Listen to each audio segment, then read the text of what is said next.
cuento como amigo. Entonces, de vez en cuando él me invita a compartir la palabra.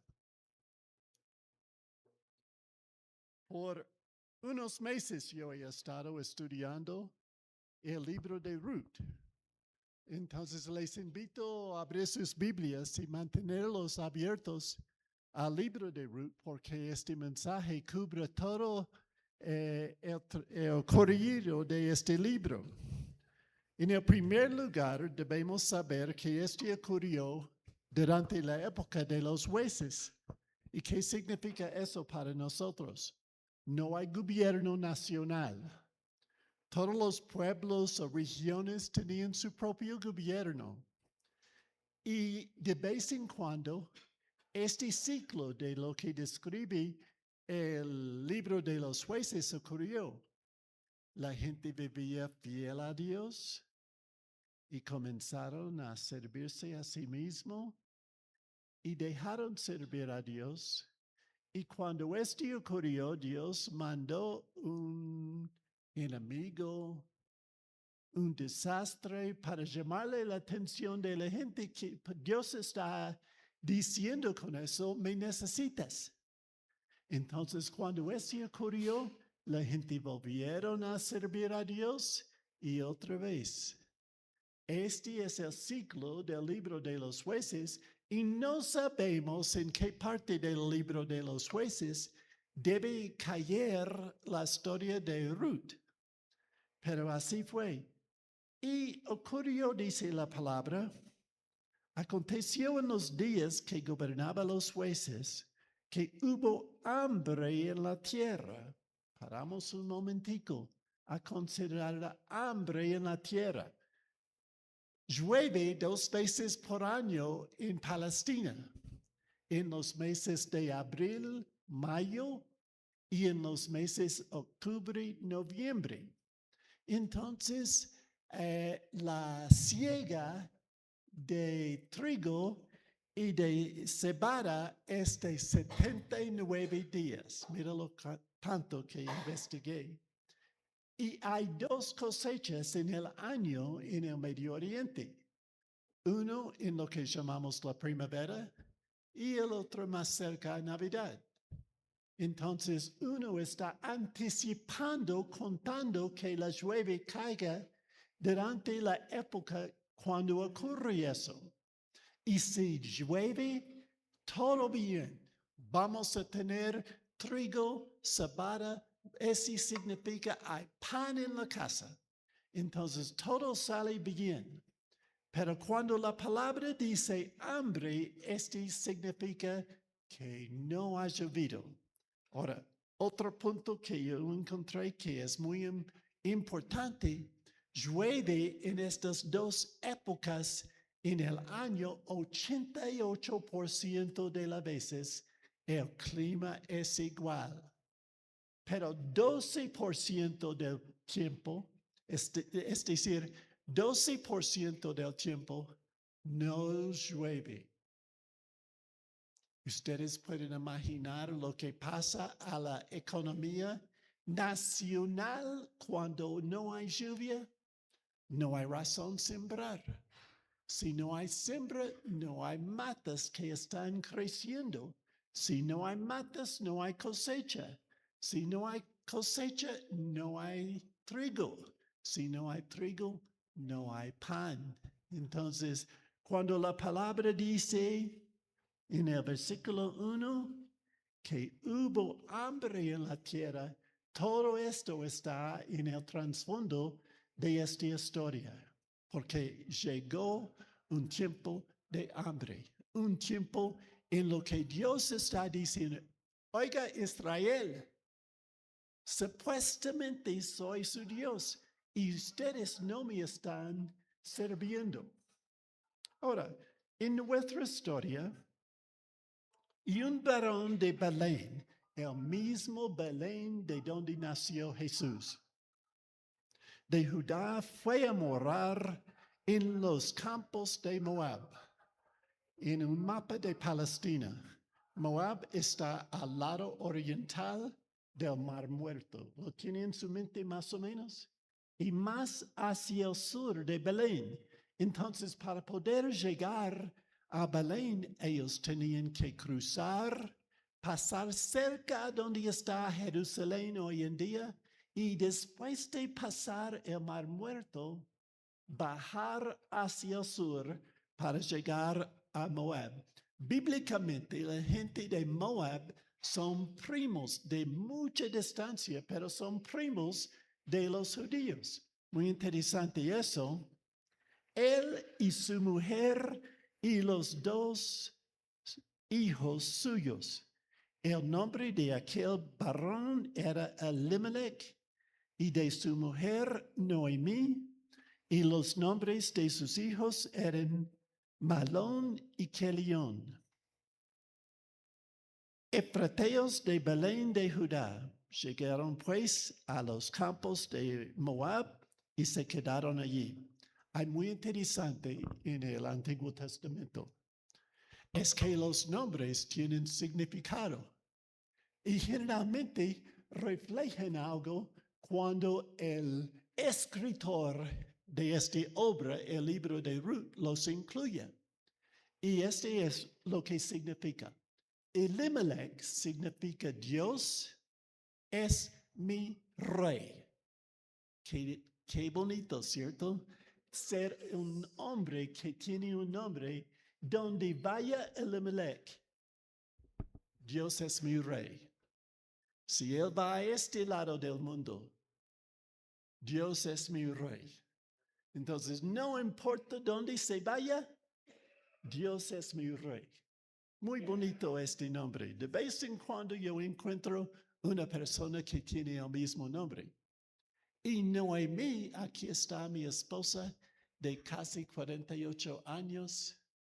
Y ella se llama, cuando lo traducimos, placentera. Es decir, es un placer estar con Noemí. Y yo puedo decir lo mismo, sino les voy a contar un secreto. Noemí mía, Noemí es la persona más piadosa, más cerca a Dios que conozco. Sino uno le habla antes de 10 de la mañana. Ella no madruga, no le gusta mañanas, entonces se lo dejo solita hasta que en alguna manera, yo no sé qué pasa, pero también, como Noemí de la palabra, era una persona placentera. Es decir, fue un placer estar con ella. Un poco chistoso los nombres de los dos hijos, porque yo no recuerdo cuál, pero uno se llama Débil. ¿Cuál hombre quiere tener un nombre que significa débil? Y el otro se llama Enfermo. Débil y enfermo fueron los hijos de Dios es mi rey y placentera. Entonces, cuando ellos fueron a Moab a vivir, se quedaron allá 10 años, y ustedes que saben la historia ya se dan cuenta de lo que ocurrió. Otra sequía, otro hambre, pero dentro de estos 10 años hay una tragedia que ocurrió. Se murió Elimelech, Dios es mi rey, y se murió también enfermo y débil. Ese deja a las dos mujeres solitas, realmente tres, porque hay otra nuera también en la historia brevemente. Y es muy interesante el estilo de vida. Hoy en día las mujeres salen a trabajar igual como el hombre. Mujeres tienen profesiones. En las asambleas de Dios podemos tener una mujer pastoreando una iglesia. Podemos aún tener una presidenta aquí en Colombia. No hay norma contra nada de eso. Yo puedo tener y tengo una médica, una doctora que me atienda cuando estoy enfermo. No tenemos Hoy en día ningún prejuicio, pero en la época de los jueces, este es diferente. Y así fue. Todos los terrenos, todos los lotes, todas las casas, todos los carros, todas las motos están en el nombre de una mujer. Jamás. Ellos no pueden ser dueños de nada. Entonces, ¿quién los tenía? El varón de la familia. Entonces, Noemí no tiene, si fuéramos a vivir en esa etapa, yo tendría la casa, el lote, la finca, el carro, la computadora es mía y ella no tenía nada sino yo.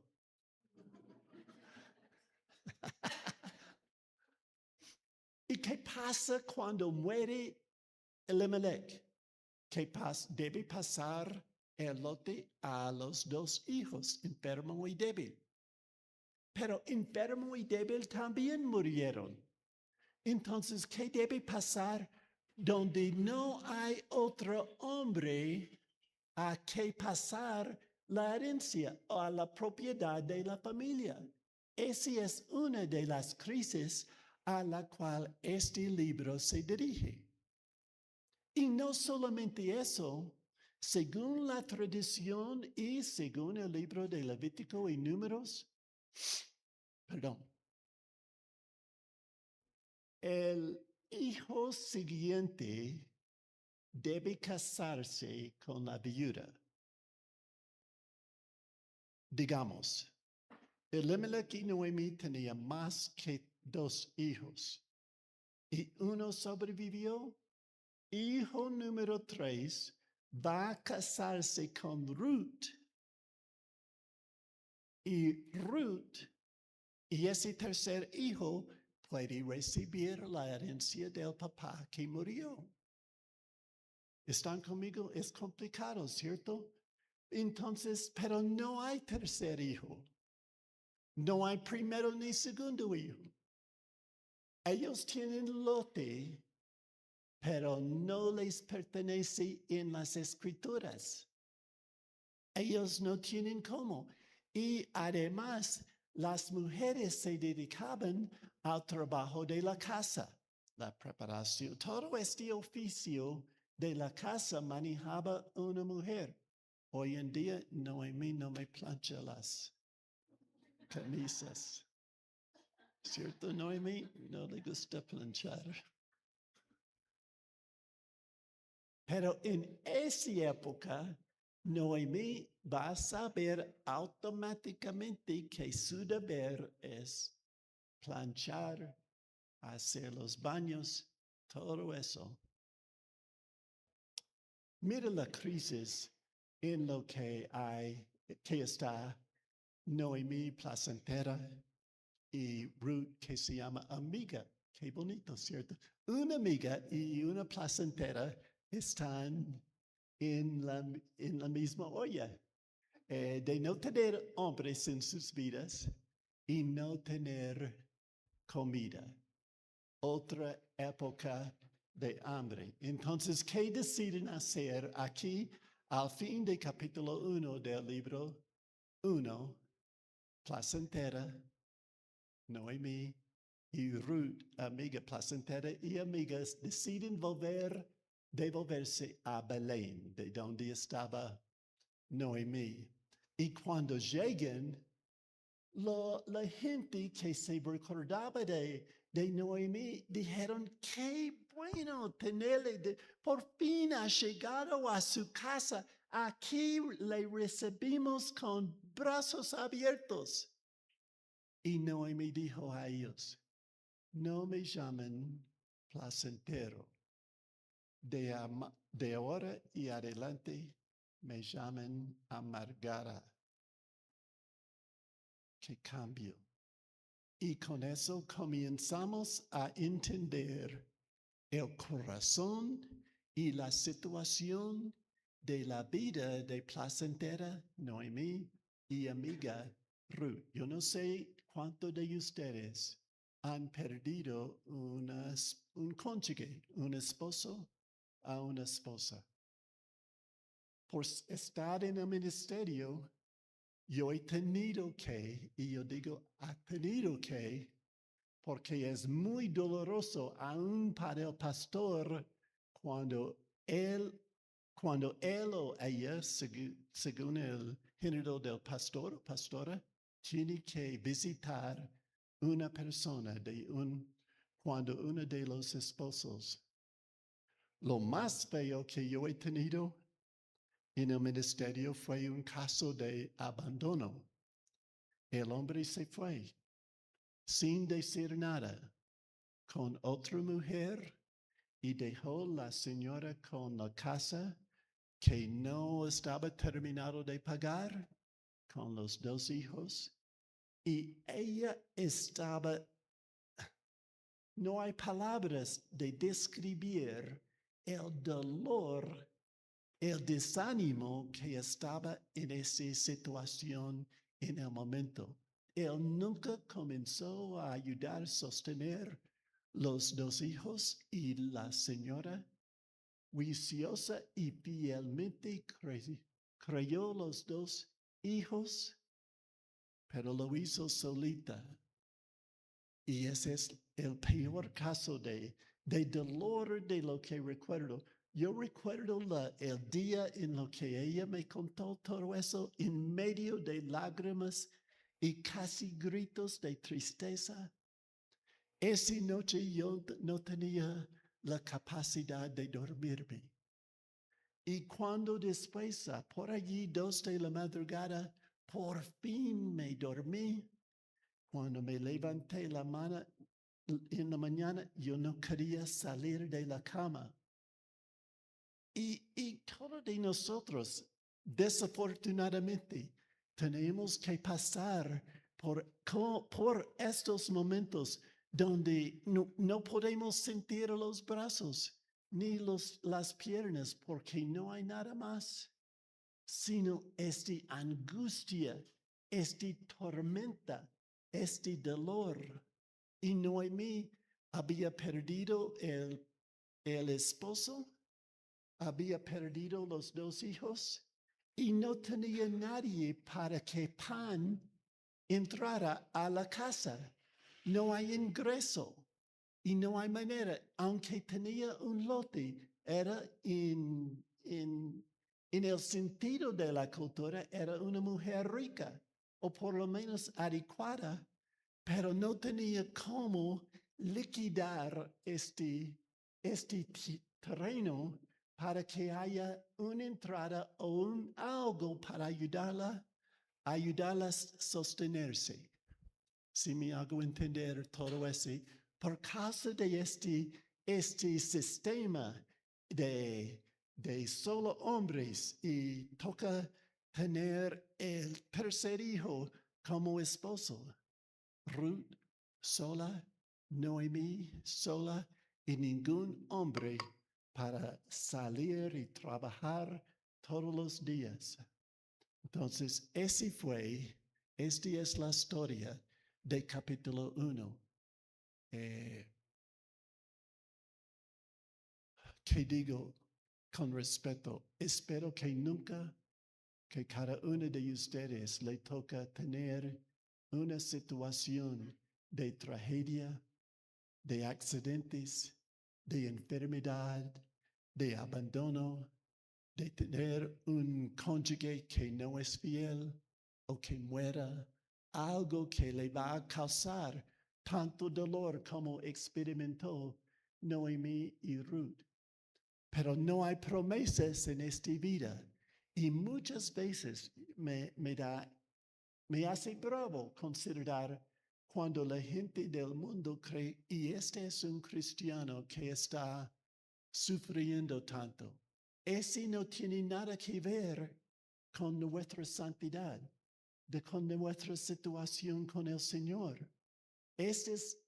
Cuando nuestra vida no es nada más que un pelotón de dolor, de tristeza, de abandono, donde no puedes sentir nada, sino esos sentimientos que quita el hambre, que quita el sueño, que quita la capacidad de compartir y aún la capacidad de orar.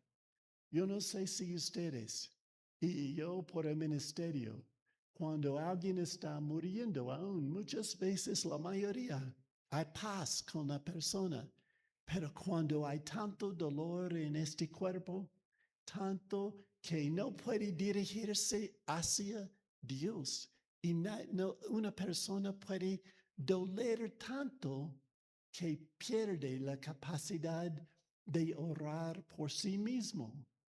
Y si no hay alguien cerca en estos momentos, cerca a la muerte, para orar. Bueno, esta es la situación de capítulo 1. Estos son los sentimientos de Ruth y Noemí. Tenemos algo, pero no tenemos nada. Podemos, si pudiéramos, y eso es todo en el ambiente. ¿Dónde estoy?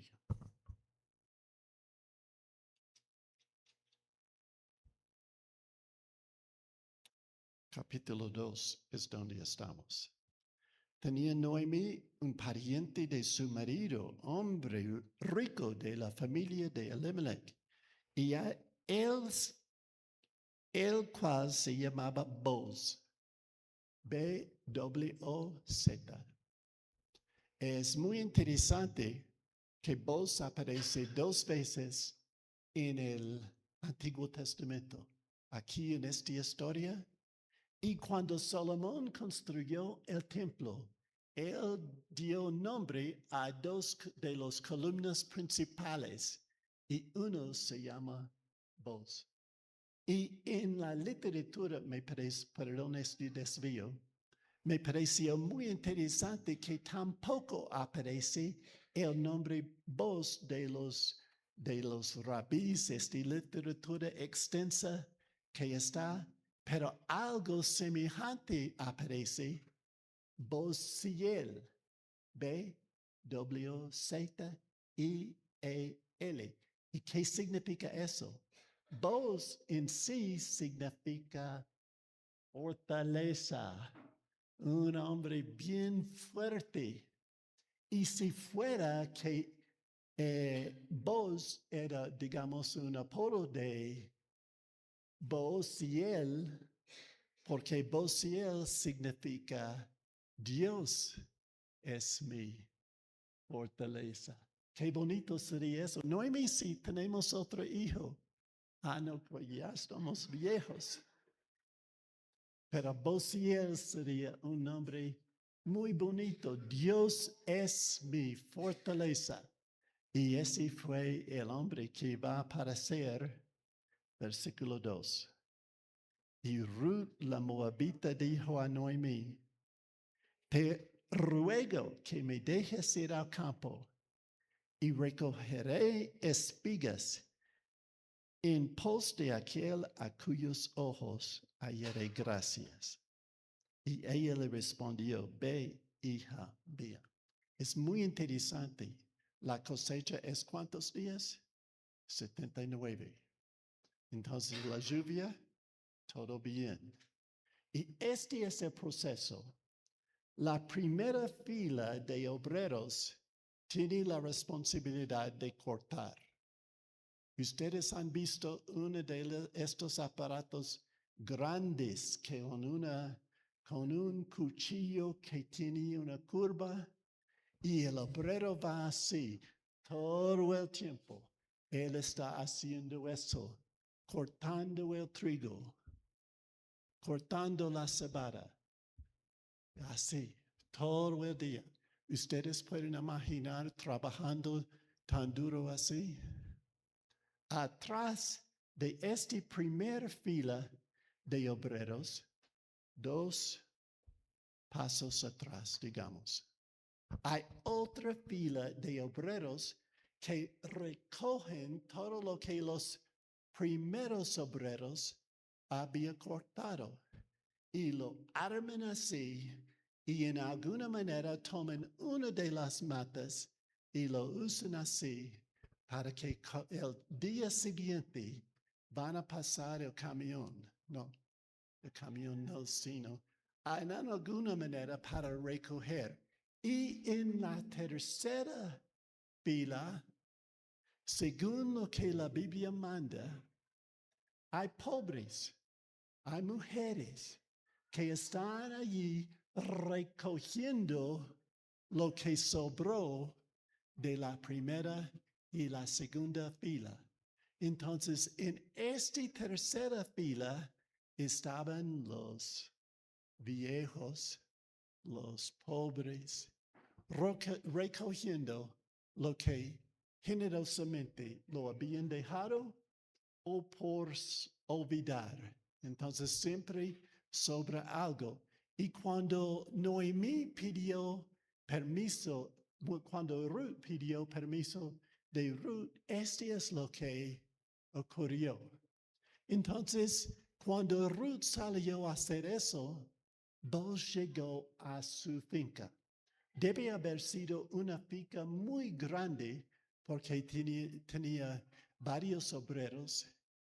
Y en la Biblia dice que Boaz saludó a todos sus obreros. ¿Ustedes han tenido un jefe en alguna ocasión cuando él entra y no saluda a nadie? Ir a su escritorio, solo trabaja, no le importa para nada a la gente y sus empleados. Y así es. Boaz no fue así. Boaz entra, los bendice a todos los obreros y una vez que él saludó a sus obreros, él dijo a ellos, ¿quién es ella? Entonces, ¿qué tenemos? Yo no sé de ustedes, pero instantáneamente Boaz se enamoró de Ruth sin darse cuenta que él era parentero, parte de la familia extendida del esposo que había muerto. Entonces, este es lo que dijo. ¿Quién es ella? Y él dijo a los obreros, déjala un poco más trigo en el piso enfrente de ella. En serio, ustedes lo leen en capítulo 2, cuando lleguen a ese punto. Entonces, Ruth, cuando llegó a la casa, estaba así, cargada con todo el trigo que se había dejado en capítulo 2. Esta es la historia de capítulo 2. Bueno, una vez que todo está cortado, todo está armado en grupos para que carga, este es el proceso. Los llevan a un lugar y no sé el nombre de este lugar ni en castellano ni en inglés, pero es como un patio donde el suelo, el piso es barro o puede ser piedra, pero es muy duro. Ustedes han visto barro así, ¿cierto? Que es muy duro, parece concreto porque nada puede crecer en ese lugar. Ellos llegan y en el centro de este patio es un lugar comunal. Cada finca no tiene ese lugar, pero cualquier persona en el pueblo puede usarlo porque solo lo necesitan un par de días. Y llevan el trigo o la cebada allá y este es donde comienza este proceso. Si el dueño tiene un buey o una vaca o ese lugar, ustedes me imagino han visto, una piedra gigantesca. ¿Qué es el propósito de esta piedra? va a pasar por encima de la cebada o el trigo y va a aplastar y separar el trigo o la semilla de su cáscara. Entonces el pobre buey o los obreros caminan en círculos todo el día, todos los días, pisando la cebada y el trigo, intentando separar, hacer abrirse las semillas. ¿Están conmigo? Encantan mi interpretación de lo que está pasando. Y después, mira lo que tienen que hacer. Con un tenedor grande, yo no sé cómo se llama en inglés ni español, pero es una herramienta como una pala, pero en vez de tiene como un tenedor al fin, y ellos hacen eso, esperan hasta que sople el viento con el trigo. ¿Para qué? Porque la semilla pesa más que la cáscara y ellos quieren que el viento lleve la cáscara para separarlo. Entonces, todo el día, y dicen los que lo hacen, hasta hoy en día en el Medio Oriente hace eso.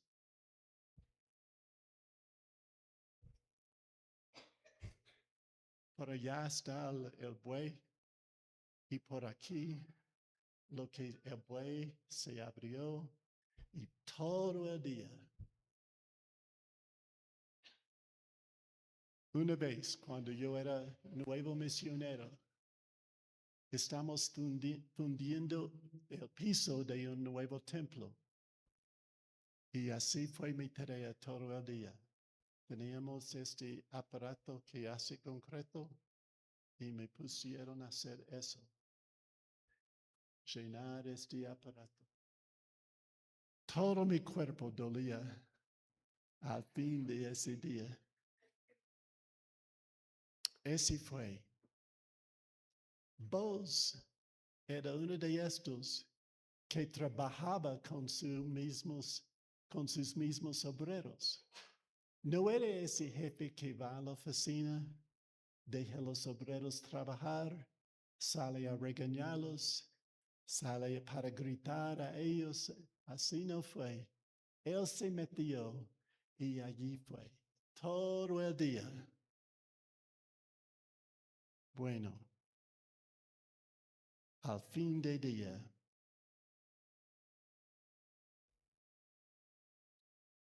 después del fin del día, hay un montón, yo hablo de montón de trigo. Pero este es, aquí en Colombia recibimos el pago el 15 y el 30, ¿cierto? Por allá, 2 veces al año llega la quincena. Y el camión no viene a sacar eso hasta el día siguiente. Entonces, ¿sabe qué hace el dueño de la finca? Él duerme allá en el aire libre para proteger su cosecha. Eso es lo que pasa. Y la Biblia dice, y cuando vos hubo comido y bebido y su corazón estuvo contento, se retiró a dormir a un lado del montón. ¿Montón de qué? Montón de trigo. Entonces, en mi imaginación y meditación, yo puedo ver el lugar. La muralla pequeña, el palo en el centro, el buey allá rodeado, durmiendo, y todos los obreros se fueron, él contento por la ganancia, y se durmió. Pero antes, estoy en capítulo 3. Placentera y amiga tenía un plan.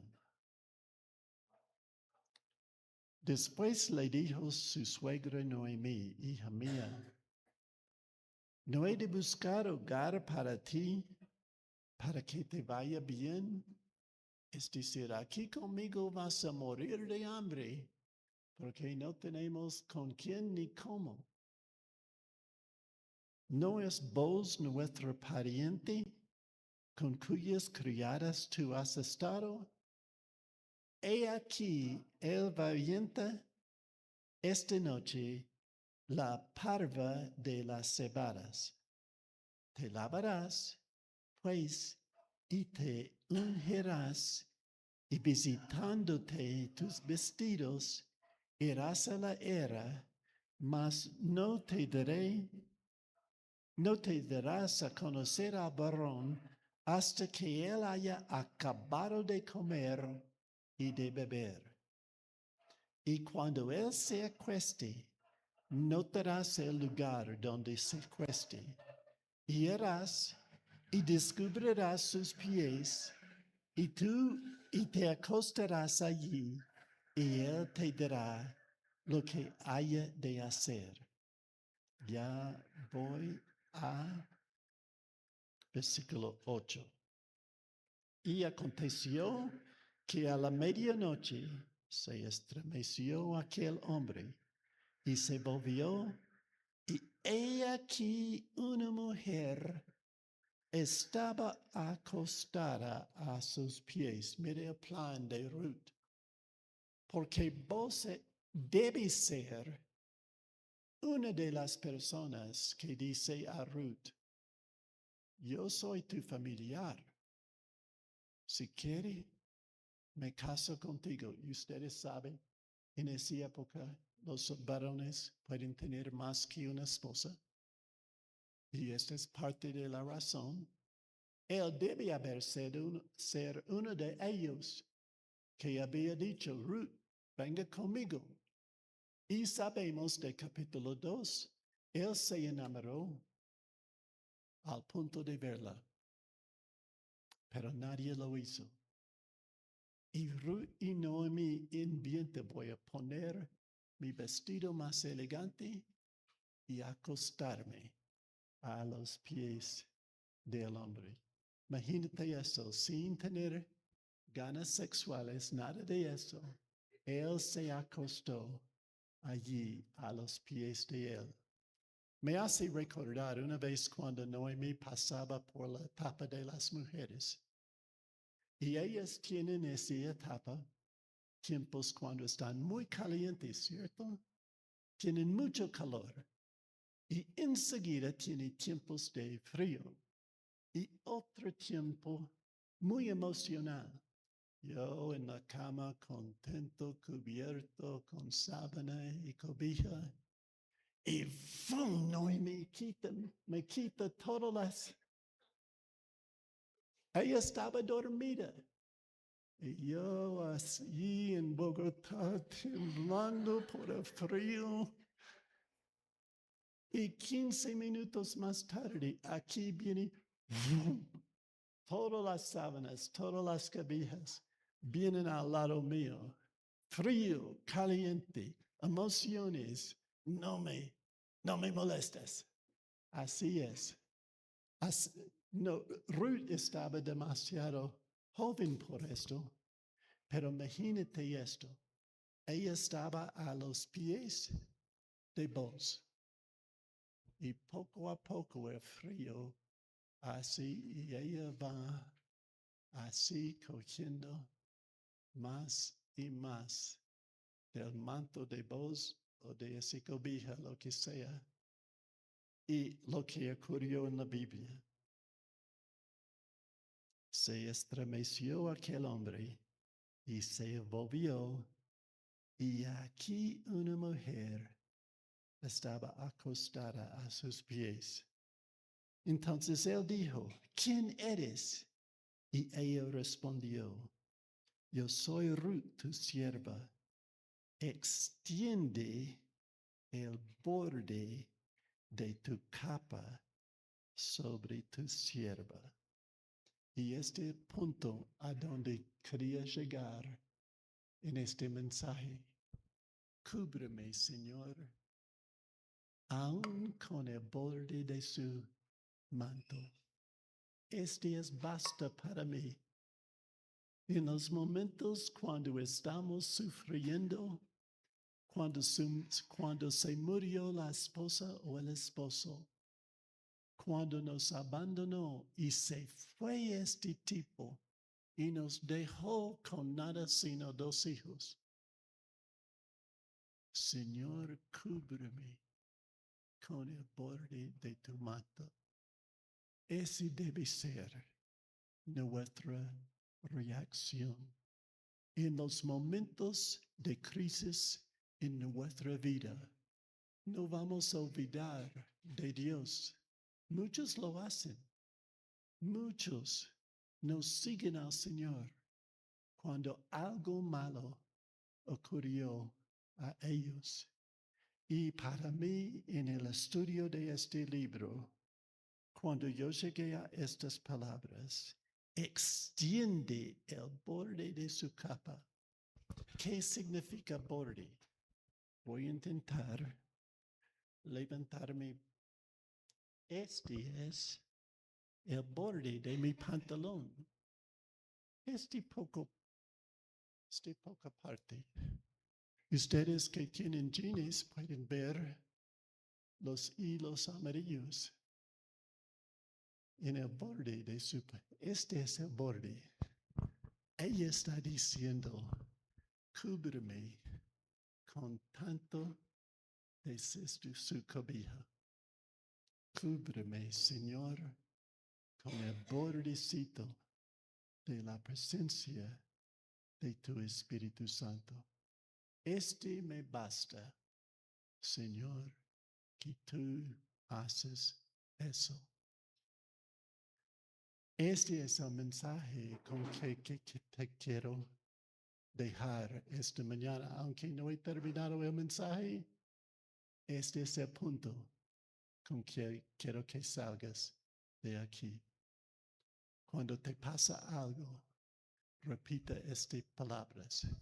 Señor, cúbreme con el bordecito de tu presencia. Tu sombra me protege. 10. Y él dijo, bendita seas tú de Jehová, hija mía. Has hecho mejor tu postrera bondad que la primera, no yendo en busca de los jóvenes, sean pobres o ricos.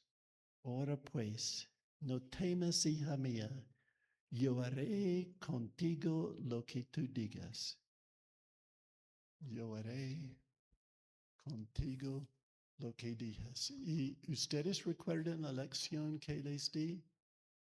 Hijo número 3 debe haberse casado con Ruth, pero no hay hijo 3.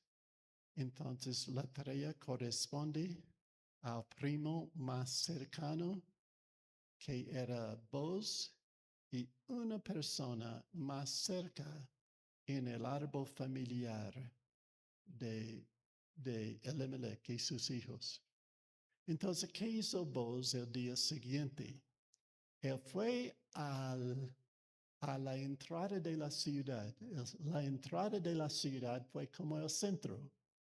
Y este es donde está el puesto de la justicia, donde la oficina del alcalde, digamos.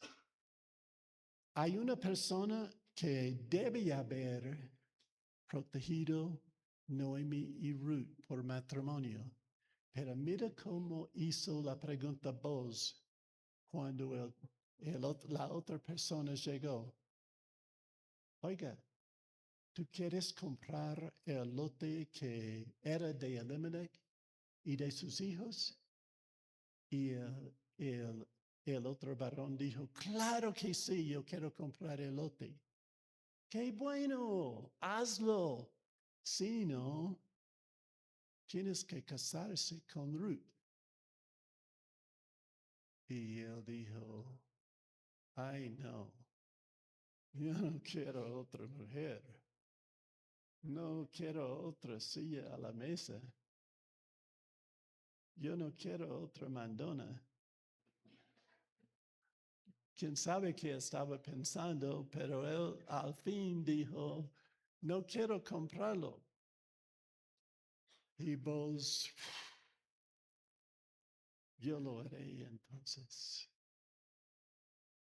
Mira cómo obra Dios en los momentos de crisis.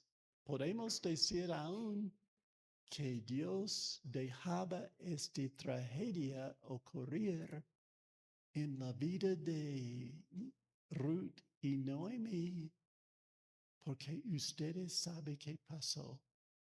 Ruth se casó con Boaz, un hombre de buena plata, un hombre que dice la palabra era noble y la palabra dice ese de muy poca gente en el Antiguo Testamento, pero de Ruth y de Boaz, la Biblia los llama nobles.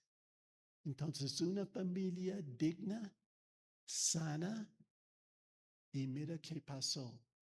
Tenían un hijo, Obed, que va a ser el padre de Jesse, que va a ser el padre del rey David, que va a ser el padre de Jesucristo.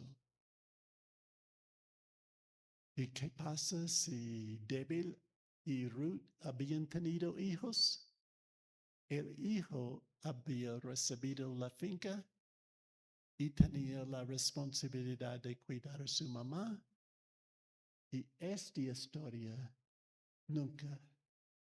Entonces es muy sano para nosotros cuando estamos pasando por estos momentos de tragedia, donde no hay nada más que dolor, no sabemos de dónde, con quién o qué será. Dios tiene un plan. Y este momento de crisis va a resultar. Tenemos que tener esta fe, hermanos y hermanas, que pase lo que pase, venga lo que venga, entre lo que entre a nuestras vidas, vamos a superarlo. Con la ayuda del Señor vamos a pasar por estos momentos al otro lado. Y cuando salimos de estos momentos, nuestro Dios va a dejarnos una vida mayor y mejor que lo que teníamos antes. Él va a usar estos momentos de crisis y dolor en nuestra vida si podemos lograr decir, Señor, tápame, cúbreme, déjame, Señor, abajo de la sombra de tu Espíritu Santo, de ti, Señor. Cúbreme con este bordecito. No estamos pidiendo de Él tanto, sino, Señor, con esta cantidad de tu presencia. En esta historia, vos estipuladamente Jesús. Entonces, cuando ella dice a Él, recordando, con todo mi corazón, yo quiero que ustedes salgan con este frasecito en tu memoria para el resto de su vida. Y cuando llega cualquier momento de dificultad, tú recuerdas a decir, Señor, con el manto tuyo, cúbreme, tápame, Señor. Gracias, Señor, por tu palabra. Gracias, Señor, por el punto que nos enseñaste esta mañana. Lo vamos a guardar, Señor, en nuestro corazón y memoria. Y cuando pasamos por las dificultades de esta vida, Señor, te lo vamos a repetir con la misma esperanza que tenía Ruth en este momento. Vamos a decirte a ti, Señor, cúbreme con el bordecito de tu presencia. Tápame, Señor.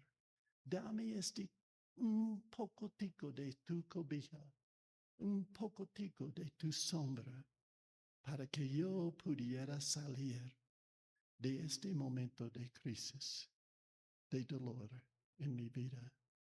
Ahora, Señor, yo oro por la gente que está escuchando estas palabras en este momento. No los conozco, pero puede ser hay alguien acá pasando por una prueba así, con una dificultad, donde pueden hacer nada más que doler. No hay ningún otro sentimiento en su vida, la gana de llorar y no salen las lágrimas. Ayúdalos, Señor, a pasar. Ayúdalos, Señor, a tomar la lección de esta mañana y aplicarlo a su propio momento de crisis. Ayúdalos, Señor, a seguir adelante, porque por la historia sabemos hay un nuevo día, hay un nuevo momento. La vida va a ser mejor en el otro lado, porque tú estás con nosotros. Ayúdanos, Señor, a recordarte a ti en nuestros momentos difíciles. Aunque cuando es difícil orar, Señor, ayúdanos a levantar nuestros ojos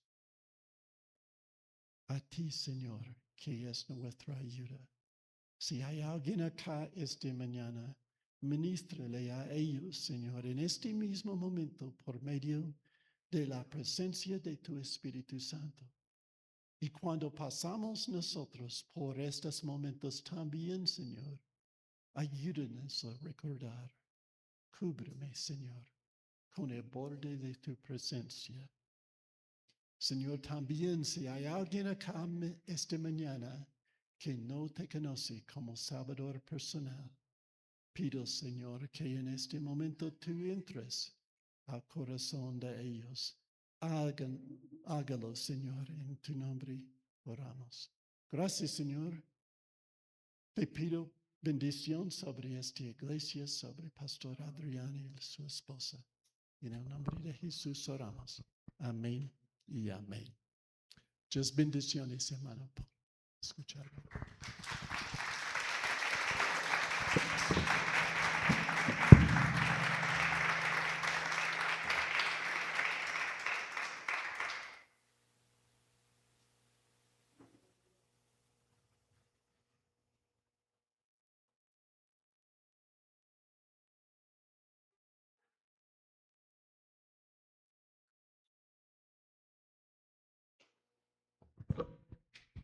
Gloria a Dios. Vamos a orar. Dios les bendiga. Pónganse en pie. Vamos a orar por la ofrenda. Voy a invitar a los hermanos cargados de la ofrenda. Y vamos a orar por la ofrenda.